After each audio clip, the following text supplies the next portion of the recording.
व्यवस्था देखें, है ना। व्यवस्था भी बनाकर देखें, कौन आ रहा है कौन जा रहा है। इस प्रकार से अतिथि देवो भव, मातृ देवो भव, पितृ देवो भव। न जाने पता नहीं किस रूप में आकर नारायण हुए। और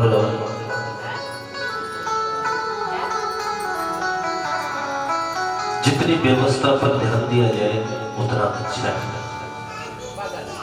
कल हमने नंद कृष्ण जन्मोत्सव मनाया और आज नंद बाबा की सुंदर झांकी भी हम दर्शन करेंगे।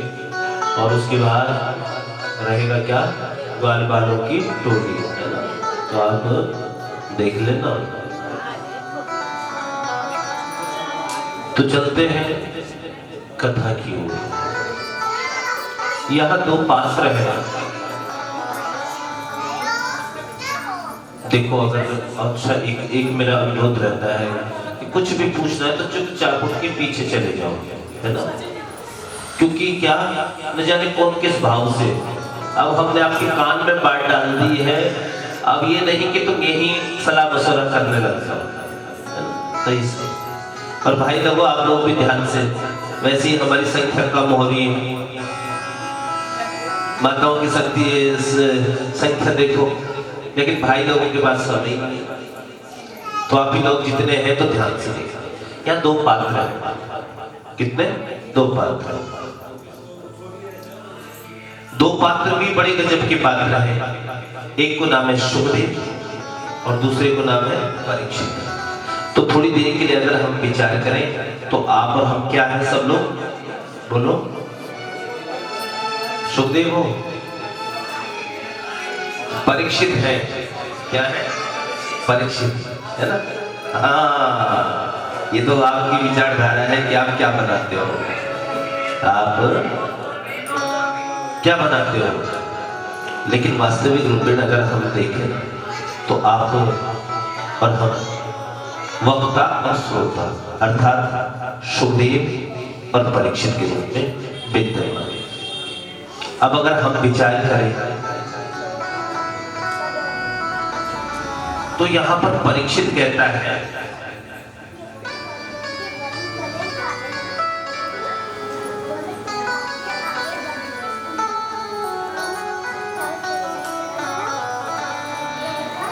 यहां पर बड़ी सुंदर सी अद्भुत चर्चा है कि परीक्षित कहता है मेरे बाबा पांडवों के पास क्या था।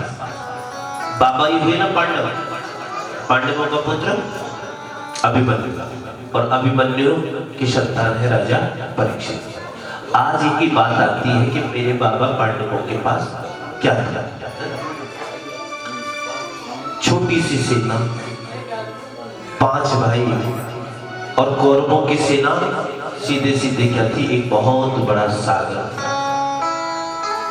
कौरवों की सेना सागर रूपी जो सागर थी ना, उसमें बड़ी बड़ी तिमिंगल मछलियां भी थी। वो मछलियां कौन थी जानते हो? भीष्म पितामह, द्रोणाचार्य, कृपाचार्य, कर्ण, विकर्ण, दुर्योधन और दुशासन। लेकिन मेरे बाबा पांडवों के पास क्या था? केवल और केवल कृष्ण। कृष्ण क्या था? कृष्ण। किसका आश्रय लिया? कृष्ण का। तो कौरव जो सागर रूपी सेना थी ना, उसको ऐसा पार किया जैसे किसी गाय के बछड़े खुर को यानी खुर के गड्ढे को पार करते ऐसे। तो जो प्रभु मेरे बाबाओं के रक्षक हैं, उनकी कथा में संक्षिप्त नहीं सुनूंगा, उनकी कथा तो मैं विस्तार से सुनूंगा। कौन कह रहे हैं? राजा परीक्षित कह रहे हैं इस बात को बंद हो कि उनकी कथा में क्या सुनूंगा? विस्तार से सुनूंगा। तो अब सब लोग ध्यान देंगे। दुर्योधन और अर्जुन दोनों ही सहायता मांगने गए थे द्वारिकानाथ में। और द्वारिकानाथ से जब सहायता मांगने गए तो द्वारिकानाथ ने हाथ खड़े कर दिए कि सुनो दुर्योधन, महाभारत के युद्ध में मैं ना अस्त्र धारण करूंगा ना मैं शस्त्र धारण करूंगा। एक तरफ रहेगी मेरी नारायणी सेना और दूसरी तरफ रहूंगा मैं। अब तुम्हें जो लेना है। तो दुर्योधन एकदम आवेश में आकर कि तुम्हारा क्या करना भी, हमें तो नारायणी सेना दे दो। और नारायणी सेना जब लेकर जाने लगा तो पीछे पलट कर देखता, रे अर्जुन तेरे पास क्या बचा? माखन तो हम ले गए, अब छाछ ही छाछ तेरे पास बची। जैसे निकला इतने में अर्जुन कहता है रुको रुको रुको। अरे दुर्योधन भैया रुको। कहा क्या हुआ? कहा कोई बात नहीं है, माखन ही तो ले गया, अभी माखन चोर नंद किशोर तो हमारे पास सब विराजमान है, अगर वो चाहे तो तुम्हारे पाले से माखन क्या सब कुछ ले आएंगे। चोराग्रगण्यम शरणम प्रपद्ये, बोलो कृष्ण कन्हैया लाल की। तो आज परीक्षित कह रहा है कि महाराज द्रोणाचार्य के पुत्र अश्वत्थामा ने मुझे गर्भ में नष्ट करने का क्या किया था? प्रयास किया था। तो मेरी माँ रोती हुई किसकी शरण में गई थी? प्रभु कृष्ण की शरण में। मेरी माँ कौन थी? उत्तरा। तो गोविंद ने मेरी माँ के गर्भ में प्रवेश करके मेरी प्राणों की रक्षा की। ऐसा मेरे कन्हैया का स्वभाव। कृष्ण मेरे बाबा के रक्षक, मेरे पिता के रक्षक, मेरे स्वयं के रक्षक। औरों की बात तो क्या कहूँ भगवान, मेरे पूरे परिवार की यदि रक्षक है तो वो भगवान कृष्ण ही है, भगवान कृष्ण ही है। इसीलिए मेरा एक नाम परीक्षित और एक नाम विष्णुनाथ भी है। भैया आप मुझे अब कृष्ण कथा विस्तार से सुनाओ, विस्तार से, ये सुनकर आनंद मिलेगा, ध्यान देना। अच्छा एक और बात, आपने देवकी के पुत्रों का वर्णन किया, सातवीं संतान बलराम, माता रोहिणी के पुत्रों का वर्णन किया तो उसमें रोहिणी की पहली संतान बलराम थी और देवकी की सातवीं संतान में कौन था? बलराम। और रोहिणी की संतानों का वर्णन किया तो पहली संतान बलराम। तो ये दो बलराम है या एक ही बलराम है? यदि एक ही बलराम है तो देव क्या गर्भ संबंध, वो देव क्या गर्भ संबंध, वो तो हंतरम बिना। एक ही बलराम तो बिना दो बार जन्म लिए दो माताओं का पुत्र कैसे हो गया? आप मुझे विस्तार से सुनाइए। देखो हाथी घोड़ा पाल की जय कन्हैया लाल की हम करते हैं, लेकिन आज इसके विस्तार पर चलने की क्या है? आज इस विस्तार पर सुनिए, क्योंकि उस समय माहौल ऐसा होता है कृष्ण जन्म का कि कथा कहां तक तो क्या है, लूटने को नंबर है। इतना आनंद बरसता है कि कथा कोई सुन नहीं पाता। लेकिन आज मैं आपको विस्तार से सुनाऊंगा, बस आप ध्यान दें, आप विस्तार से कहिए। आचार्य सुखदेव बोले परीक्षित मैंने श्रोता तो बहुत देखे पर तुम्हारे जैसा अद्भुत श्रोता नहीं देखा। तो ऐसे ही क्या, हमको श्रोता तो बहुत मिले राजापुरी वासियों, पर मैंने भी तुम जैसे श्रोता नहीं देखे। ध्यान देना, आज 5वें दिन की क्लास है, आचार्य सुखदेव के सुना रहे हैं। तो आचार्य सुखदेव ने कहा थोड़ा जलपान कर लो। क्या कर लो? जलपान, 5 दिन है गए, थोड़ा जलपान कर लो, फिर बाद में कथा सुनाएंगे। तो राजा ने कैसा सुंदर जवाब दिया कि नैषाति दुस्सहा चूर्णा त्यक्तो दम पिबाधते पिबन्ता त्वन्मुखाम्भोजस् सुतम हरि कथामृतम्।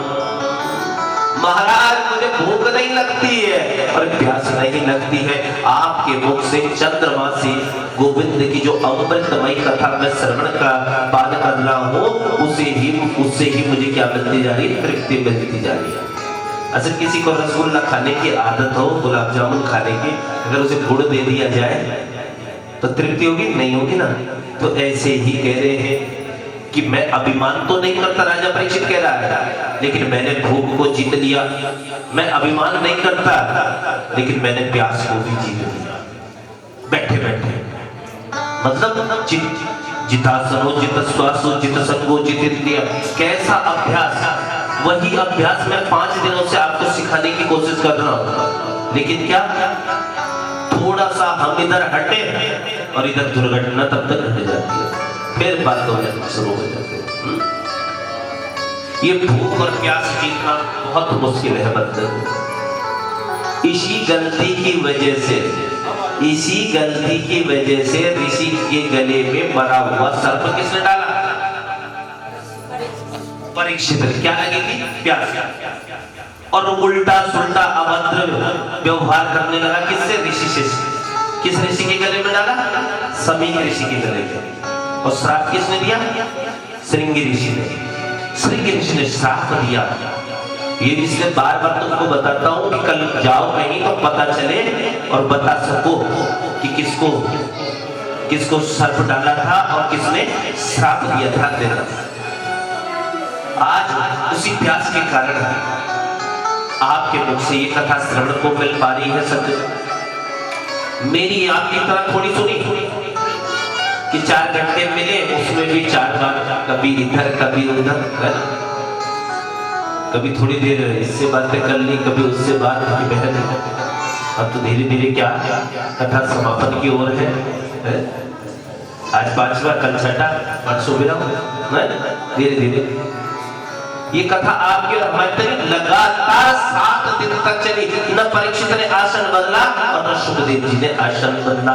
ऐसा दोनों का अद्भुत चरित्र। न सुखदेव ने और न राजा परीक्षित ने, किसी ने आसन नहीं बदला। इसलिए सुखदेव जी राजा परीक्षित से कहते हैं, श्री शुक उवाच, 10वें स्कंद का पहले अध्याय का 15वां श्लोक में वर्णन आता है क्या कि सम्यक वशिता बुद्धि तब राजर्षि सत्तम वासुदेव कथायां ते यजा